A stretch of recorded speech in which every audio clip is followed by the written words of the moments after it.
And I will demand the COA because if the COA will not do it, then I am asking the Filipino, everybody, every soldier, every policeman, para malaman natin once and for all kung sino ang nagwawaldas ng pera. Eto talaga po dapat ang gawin mga Lodi. COA, nagdemand na po ang dating Pangulo. Alamin po natin kung sino po talaga nagwawaldas ng pera. Buong ahensya po paimbestigahan, i-audit ng COA. Ito pa mga Lodi ha, kala nyo nakalusot kayo makabayan Hindi lang black ha. confidential fund. Ikaw, Franz, kayo nga komunista dyan sa Congress. Hindi po kayo makakalusot kay Tatay Digong. Kung akala nyo dahil gusto nyong talakayin ang confidential fund, makakalusot na kayo dito makabayan black. Kasama kayo sa paiimbestigahan dahil isa rin kayo sa tingin ko na hindi nyo rin maipaliwanag kung saan nyo dinadala ang pondo ninyo. Yung mga kasama ninyo, Yun. pinatigok ko talaga.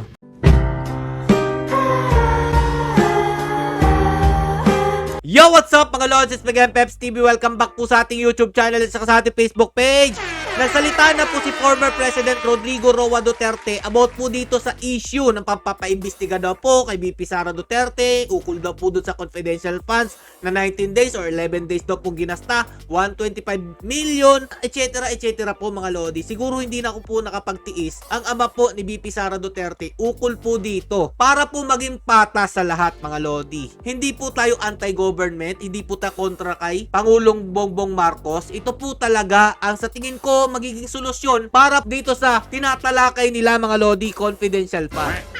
Masasaktan po talaga kayo dito pag si dating Pangulong Rodrigo Roa Duterte ang nagsalita dahil ang tunay na solusyon sa problemang ito itong mga sinabi niya. Yan po ang ating tatalakayan ngayon. Pero bago po tayo magsimula mga Lodi, kung bago na kayo sa aking YouTube channel, please click the subscribe button and click yung notification bell and follow nyo po sa aking Facebook page Peps TV 2.0 at 3.0 mga Lodi. O dahil nga po dito sa binabato po nila kay VP Sara Duterte, hindi na po natiis ni dating Pangulong Rodrigo Roa Duterte na hindi po magsalita. Ang dami po kasi dyan mga Lodi, lalo na po yung mga ibang vloggers, no? Sinisisi po nila si VP Sara Duterte, corrupt daw po. Anak ng tinapay naman mga Lods. Kung merong corrupt dito, malalaman nyo dito sa video na ito. Huwag kayong masasaktan. Itong sinabi po ni former President Rodrigo Roa Duterte ang sa tingin niya po na magpapalinaw ng lahat ng inyong mga katanungan. Panoorin po natin mga Lodi. Putang ina. Ay, umpisa pa lang, gigil na eh. May mura na po eh. Kayo ang maraming pinaka. Alam mo, pag mag-liquidate ka, ano yung masking? Mag-liquidation tayo and you will find out what is the most rotten institution dito. You will find out it's Congress. You will find out it's Congress. Direct to the point na po, nakakamiss po talaga si Tatay Digong, mga Lods, magsalita. Congress po ang tinutukoy niya na sa tingin niyang bulok. Huwag po kayong magagalit mga Lodi sa mga sinasabi ni Tatay Digong dahil ito po talaga ang tunay na solusyon sa inyong gustong malaman. Walang limit ang ano nila dyan. Yung pork barrel, pati yan si Romualdez. He's wallowing. Alam mo kasi, ayaw ko kung bakit. Ano niya si Inday. Si Inday naman is perceived to be a good candidate. But I'm saying now that Inday, as far as I'm concerned, should not run for president. Ayan mga Lodi, ayaw po patakbuhin kung sakali man po sa susunod na eleksyon si VP Sara Duterte bilang Pangulo ng ating bansa. Siya raw po ay pwede nyo lang piliin bilang isang mabuting kandidato, pero sa tingin daw po ni Tatay Digong, ayaw niya na po itong patakbuhin. Bakit po mga Lodi? Pakinggan nyo po ha. Tama na yung vice president. Maganda na yan. Ibigay na niya sa iba. This Romualdez, speaker, yan ang sige bigay ng congressman, pinabusog nila lahat. Pero sabi ko, mag-audit tayo. Yon. Because the speaker is poised to be or to run for president. Naku mga Lodi. Eto na yung gusto ko, mag-audit daw po. At sabi pa po dito ni Tatay Digong mga Lodi, gusto yata nito ni Romualdez tumakbo bilang Pangulo sa susunod na eleksyon. Pakinggan nyo po mabuti ha. Well and good. Gusto ko ikaw ang mapresidente. Kaya ba mga Lodi, papayag kayo na siya po ang tumakbong presidente, si Romualdez din? Kasi noon kaibigan kita, wala pa yan si Marcos, nakakampanya pa. May parang sinasabi ka na gusto mo. Sabi ko, okay. I was not thinking of my daughter. Perceive lang yan siya to be a good candidate. Pero tuluyan ko na, ikaw na, Romualdez. Pero maghigi ako ng audit. Yon. Bago ka tumakbo kung may plano ka man. Speaker Romualdez, humihingi muna ng audit si Tatay Digong dahil nga po dito sa issue po ng confidential fund. Binibig deal po nila ito eh. Unahin ka muna daw po na paimbestigahan sa COA. O, pakinggan nyo pa po ito ha. Ngayon, kung hindi ibigay sa atin yan, I will ask everybody, from the farmer, to the businessman, to the church people, to every Filipino, to every soldier and policeman, that we all demand that we open the liquidation.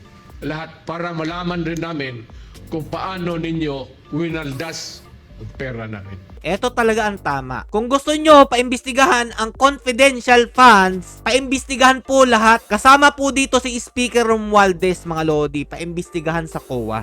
Dahil, mga Lodi, alam naman po natin kung saan po talaga nanggagaling ang budget request, sino po nag-a-aproba niyan, mga Lodi. Saan po yan tinatalakay bago po ipapasa yan? Nagsisimula po yan sa kamera.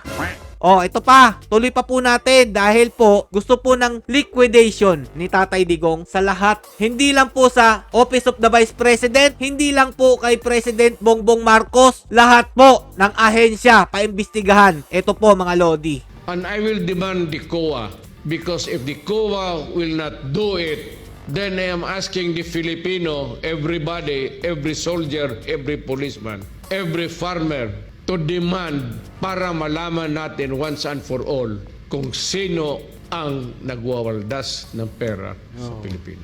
Eto talaga po dapat ang gawin, mga Lodi. COA, nagdemand na po ang dating Pangulo para po malunasan itong issue na binabato po nila sa ating pangalawang Pangulo about po sa confidential fund. Ang sakit kasi isipin para sa amin, mga Lodi, no? Maayos naman po ginagamit yung pondo. Kahit po iginasta po yan ng ilang araw, basta po dun po talaga naka-allocate yan, okay lang po yun para sa amin kasi may tiwala po kami dito kay VP Sara Duterte. Marami po nagko-comment dyan, mga Lodi, bakit daw po may confidential fund si VP Sara Duterte? Eh, secretary po siya ng Department of Education. Bulag po ba talaga kayo? Kaya po yan nilagyan ng confidential fund dahil dyan nga po nagmumula yung problema about po sa mga komunista, mga kaliwang grupo.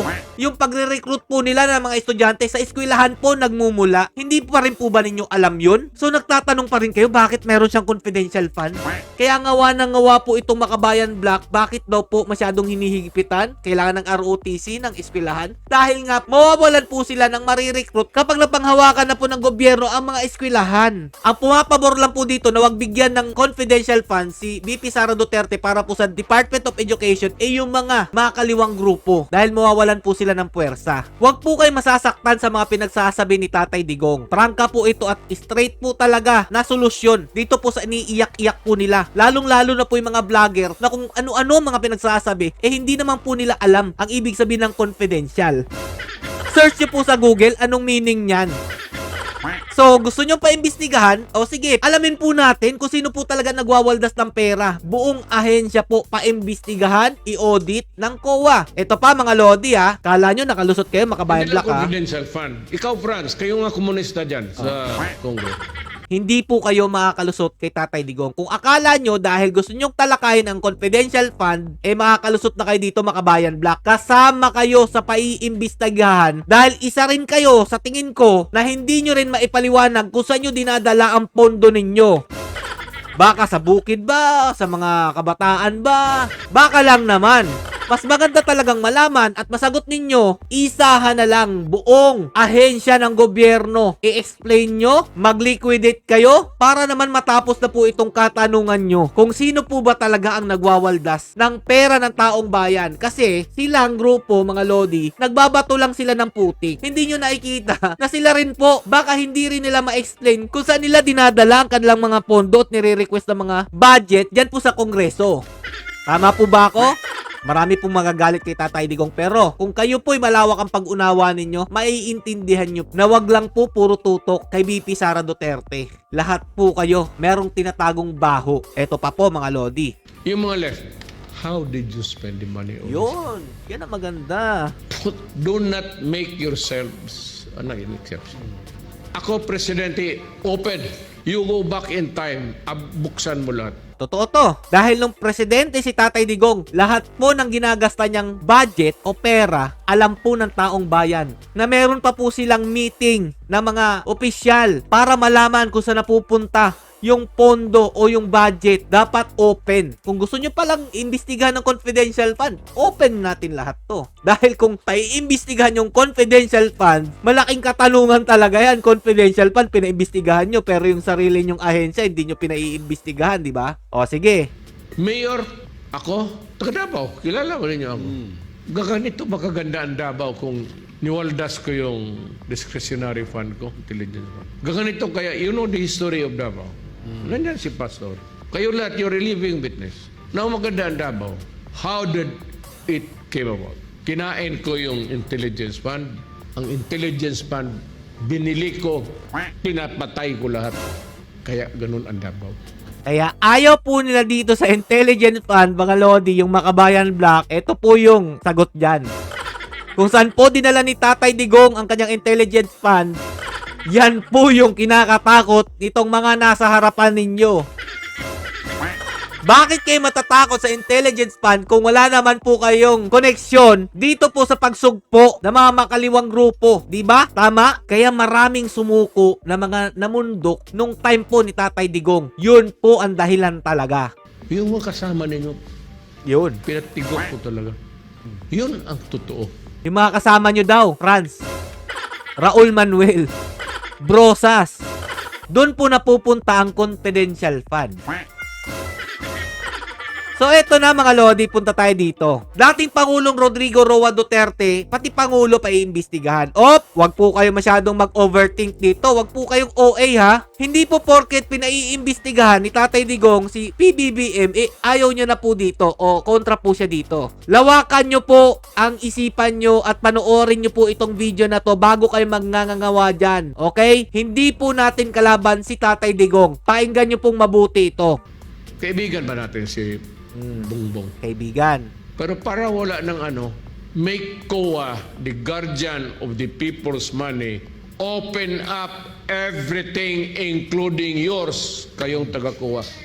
Ayan mga Lodi malinaw. Sinabi ni Tatay Digong, kaibigan niya po si Pangulong Bongbong Marcos. Kailangan lang daw po yung COA lahat paimbestigahan para matapos na po tong issue na to at malinis na po kung sino po ba talaga yung bulok na nagwawaldas ng pera ng taong bayan. Kaya po, para malinis po lahat, kasama po ang ating Pangulo, Vice Presidente, lahat po ng mga ahensya, lalong-lalo na po yung COA na nagsabi pa kay BP Sara Duterte na nagulat daw po siya sa nalaman nila na imbis 19 days na po, 11 days na pong nagasta yung 125, kung hindi ako nagkakamali, million yun kasama kayo sa paimbestigahan. Huwag po kayong mag-focus lang sa ginangawa-ngawa ng Makabayan Black Confidential Fund ni BP Sara Duterte. Ang pagsasalita po ni Tatay Digong, hindi po ibig sabihin yan kumukontra siya sa ating administrasyon. Ito lang po ang sigurong nakikita niyang solusyon para matapos na po yung iniiyak-iyak ninyo about sa confidential fund. Sinabmit po o sinumite lahat po ng kailangan ng Office of the Vice President dyan po sa COA. Pero pinalalabas pa rin po nila na may mali po talaga dito. Kaya kailangan po talaga natin imbestigahan lahat at bigyan ng liquidation, lalong-lalo na po yung COA. Peace po tayo lahat mga Lodi. Yung mga loyalista dyan, mga DDS natin dyan, huwag po tayo mag-away-away. Ito po magandang solusyon na in-advise po ni Tatay Duterte. Hanggang dito na lang po mga Lodi. Stay safe and God bless you all. Peace.